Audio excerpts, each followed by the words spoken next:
Hello. Hello? Anyhow, so I just turned the camera on because I've got nothing to do. And that's okay. Yeah. It's like, oh wow, it's already, it's fucking 3 o'clock in the afternoon. Yeah, so I haven't really done much today. What have I done? I was up early. I was gonna go help my buddy with some stuff, and then went over and hung out with him for maybe an hour and a half, and we talked about all kinds of crazy shit. We talked about how women are fucking insane, and how insane women are, and you know, all they care about is money and fucking you know, all this crazy women shit. How crazy. Like, he was telling me all this fucked up shit that happened to him with his last lady, and it was, and everything that he described was all like the exact same kind of shit that I had to deal with the last gal I was with. And it's crazy, like, listening to people whenever they tell their stories, it's always exactly the same as the same shit that I had to deal with them. But anyways, and then we talked about all kinds of stuff, and then he had something come up, so I wasn't, some welders that he had been waiting for, that he wasn't sure if they were gonna, what was going on, and they ended up showing up, and so I was gonna help him, but that fell through, and so I ran a couple errands. I found a place where they were selling DVDs for $1, and I've got a lot of time on my hands, so I bought. Oh, why don't I just show you what I got? DVDs I got. Yeah. Oh fuck! What am I doing? I ain't even paying attention. Let me first do this. Let's see. Maybe I can. I'll put the camera so you can see what I'm doing. I'm making coffee. So, anyways, yeah. So I got some. I'll show you my DVDs that I got. Let me just make some coffee here. But so I went and I got. I found a place that was selling DVDs super cheap. So I bought some DVDs, and because, you know, in the situation I'm in, there isn't much to do.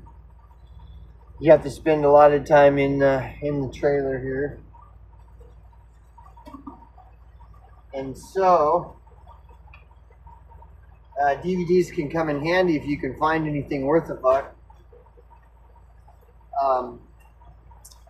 Then what I do? I think I ran like another errand or two, came home.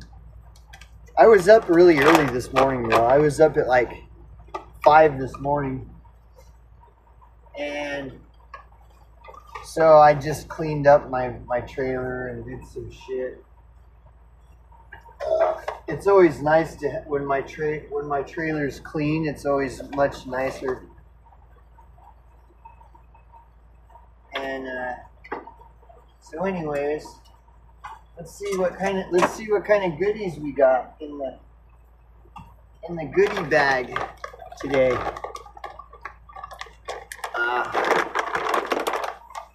Let me put my coffee away, and then maybe it'll inspire me to talk about something. All right, the coffee's going. Okay. Yeah, so I got some DVDs. Let's see. I don't even remember exactly what I got, so it'll be fun to do this. It'll be fun. Okay, so let's see the first one. Oh, Final Destination 2. And the reason I got this one is because I sometimes I check out movie critics, and there's one or two that that are pretty fairly reliable. And I noticed that they had done a movie review on this. And so even though I'm not going to watch all the Final Destinations, there's like one or two of them that fucking are supposedly like pretty good. I think this is the one. There's one of them, maybe two. There's one that's like really good, and I'm pretty sure that it was Final Destination 2. And it was only $1, so I was like, fuck it. Okay. Then I got Reloaded because every once in a while I like to just rewatch at least the first two. The first one is good. I've watched the first one like 100 times. I'm not even kidding you. But even though the second one doesn't have the depth of the first one, it does have some cool visuals, and sometimes I really like the twins, the vampire twins, because you notice about the Matrix, all the good guys are Jewish or colored. None of the good guys are Caucasian, like Nordic Caucasian people. Only Jews and women and black people and color. Those are the good guys. They're the ones that are going to save you and unplug you from the Matrix. But not any Caucasian guy. Those are the bad guys. All the Caucasians are the agents. So that's why my favorite characters in Reloaded are the vampires, the twins. And I'm a Gemini, and I look a lot like the twins, the twin vampires. Only I don't have long dreadlocks. But other than that, like, I look like I could be a third twin of theirs. So I like to watch that sometimes just for fun. Uncut Gems. This is a really good movie. And I don't like Adam Sandler at all. I'll never watch an Adam Sandler film. I don't like. It's not funny to me. The majority of the time, it's not funny. And whenever there is some good laughs, it's not worth all the time I have to waste watching an Adam Sandler movie to get to the laughy part. But this right here, this is a very good movie. Very good movie. So that was a treat. It was only $1. You can't go wrong there. And then this, look at this. This is classic right here. Look at this. John Travolta's Saturday Night Fever. Fucking this movie is crazy as fuck. It's a dark drama. It's like a dark drama. It's really cool. There's some fucking dark shit in that movie. Okay, then this movie here, I have never heard of this movie. It's from the creators of Reservoir Dogs and Pulp Fiction, which both of those are good movies. It's from the creators of Reservoir Dogs and Pulp Fiction. It's called Killing Zoe. Killing Zoe. Never heard of it. But it looks like it could be interesting, so that's something. And what do we got here? Oh, this is another movie I don't know anything about. It's called Mad Dog Morgan. Mad Dog Morgan, starring Dennis Hopper. And it's based on a true story about some guy who's like a total insane madman. I think he's like killing people and shit. And it's the grim tale that recreates some of the ominous pieces of Australian history and the perilous life of a madman wanted dead or alive. So it's based in some crazy shit that happened in the UK or something? Australia. Yeah, so I don't know. It's only $1, so whatever. Looks good though. This movie is Eye in the Sky. For some reason, I've been jonesing to watch this movie, and which is really odd because I don't really have a desire to watch these kind of movies. I've seen it before. There's some really interesting drone scenes in it, though. Like So it's based in it's not based on a true story, but it's based in like reality. It's not fantasy. And they have these drones that look exactly like insects in this movie.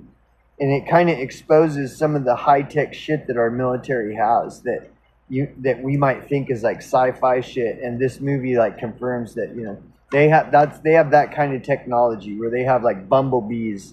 They look and act just exactly like bumblebees, and they're actually drones and shit like that. So I think that's why I had a kind of really wanted to. I'd been kind of wanting to watch this movie, and I thought I had it, and I went back into my collection to find it, and then I realized no, I don't even have that movie, and so and then I just came across it today, and I thought, I kind of want to watch this movie again. So it was only $1. Eye in the Sky. Then we got John Wick 2. The John Wick series is pretty damn good. And I don't think I have the full series, but I don't think I have John Wick 2 on Blu-ray. So it was only $1, and it's Blu-ray. John Wick 2 is a good movie. And then I got, this was only $1. I got the complete second season of The Wire for $1. The Wire, this is another great this is a great show. I mean, this show was written by a guy who got like a master's degree in like law, and then also his career was in law enforcement, and so he and he's the one that wrote The Wire. And so this guy, he's got like a master's degree or whatever in law, and then he worked in law enforcement and different shit like that. Because of his degree, he was heavily involved in law enforcement and the way criminal investigations work, and crime, real crime scenarios and real crime investigations. So he's very knowledgeable on the realities of law and law enforcement and investigations and stuff. And so this is kind of it's a good. I've already seen The Wire before. It's a good one, and I've been kind of jones. Like if I could find The Wire for $1, I think The Wire is only 3 seasons. If I could get through all 3 seasons of The Wire for $1, yeah, I'm gonna probably go for that if I'm living in a trailer and I've got a Blu-ray player and shit. And so those are my little treats I treated myself to today, since I'm gonna be stuck in this trailer for a substantial amount of time before things start popping off. And once things start popping off, I will barely have time to wipe my ass and let it not. So I'm investing in my relaxation time for the remainder of my little whatever thing. So anyways, yeah, that's about that. And then so I did a video. Let's see, I did a video this morning, and I tried to upload it, and it was about free speech. And I might upload that, but my phone fucked up. My phone service got cut off for about 12 hours. And my entire phone service, like I couldn't even make a phone call or nothing. So I got that fixed today, and now I'm back online, and I can actually make phone calls and receive phone calls. So I might upload that video, but anyhow, yeah. But I just turned on the camera just to do a video for fun. My coffee's ready, and but there ain't really much going on, I mean. I was thinking about maybe doing a little house cleaning because, sometimes when I talk about my views, or my personal views on stuff and opinions and thoughts on stuff, sometimes I feel like I might come across to people as that I'm being harsh or whatever. And, so maybe I need to do some house cleaning on that. For me personally, I believe that I'm not really being harsh. I'm just kind of,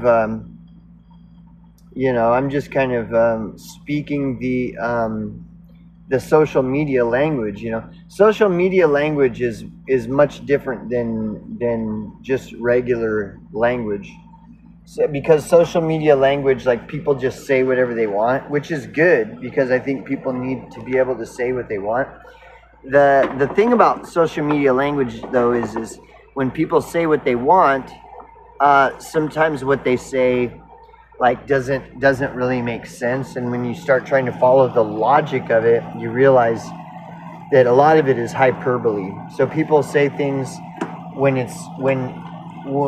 that can't really be taken literally, and so when I'm responding to hyperbole, a lot of times I respond with hyperbole in kind, and I don't mean it directed at any particular one person. Like, there are popular narratives that I respond to online. There are popular narratives that are online that I respond to in my videos. Now, because they're popular narratives, people have adopted those narratives as their own, and so they think I'm talking to them, or that I'm responding or reacting to their personal views, when really it's not. It's like a very popular view, and I'm just reacting or responding to the popular view itself, not any one particular person's view. Like the one that I've been really fascinated about lately is the super popular, super trendy take that voting is fake and that everybody that votes is stupid.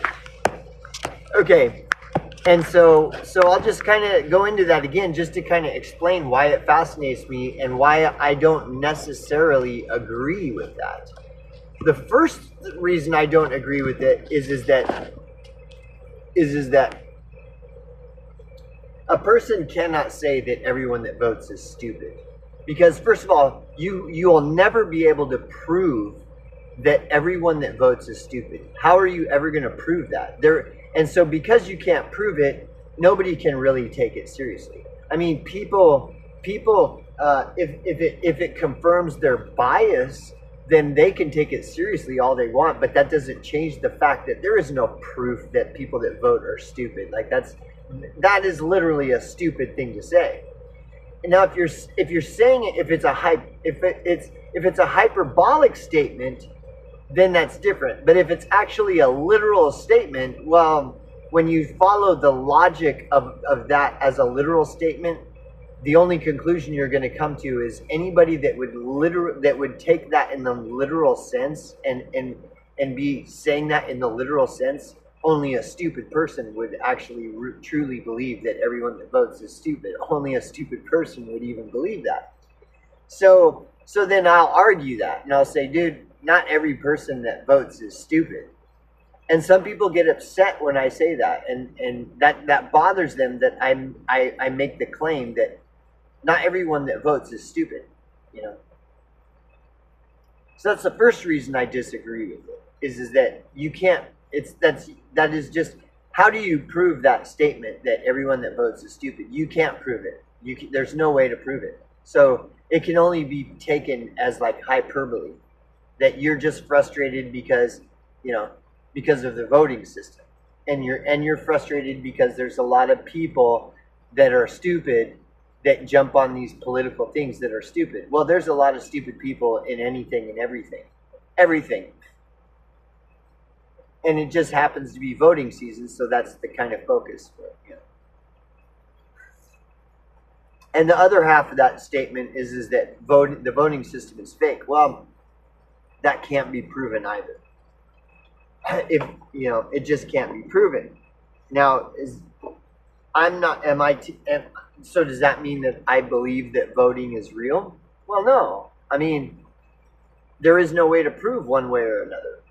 So, and most people that vote understand this, that there's no way to know for sure if my vote's going to count.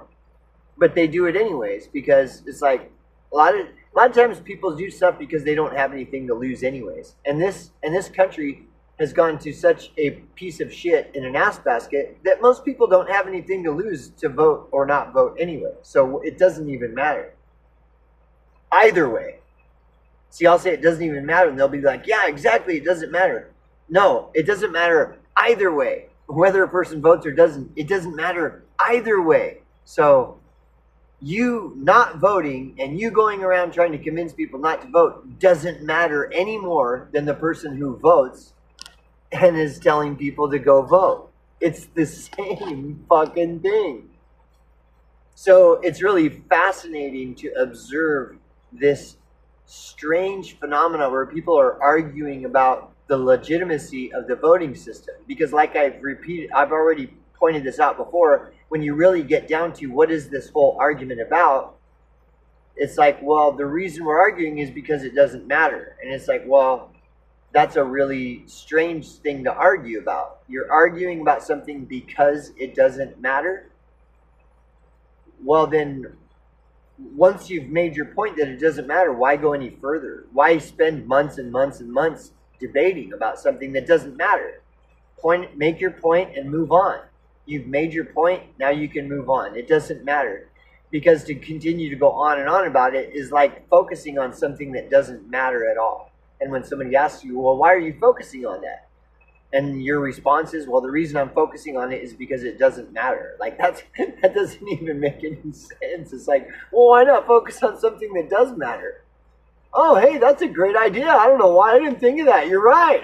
Fuck this. I'm not focusing on this anymore. You know what I mean? So, and there's a lot of strange things like that going on the internet. You know, the internet, it's a completely different language. So when I'm talking on these videos, I'm speaking the language of social media, you know. And I'm responding to mass social media psychosis. There's like a lot of mass social media psychosis going on. And I am challenging it because it's either real people that are buying into this mass social media psychosis, or they're bots, or there's a mixture of both bots and real people. But the idea that people are actually buying into this social media psychosis is the most bizarre thing, and that's the thing that I'm addressing. Like, if there are actually real people buying into this social media psychosis, I'm combating that, because I am not going to become part of that consensus, and I encourage that you do not become part of that consensus as well. Always keep an open mind. And always challenge yourself and question yourself as well as everything else, is the point.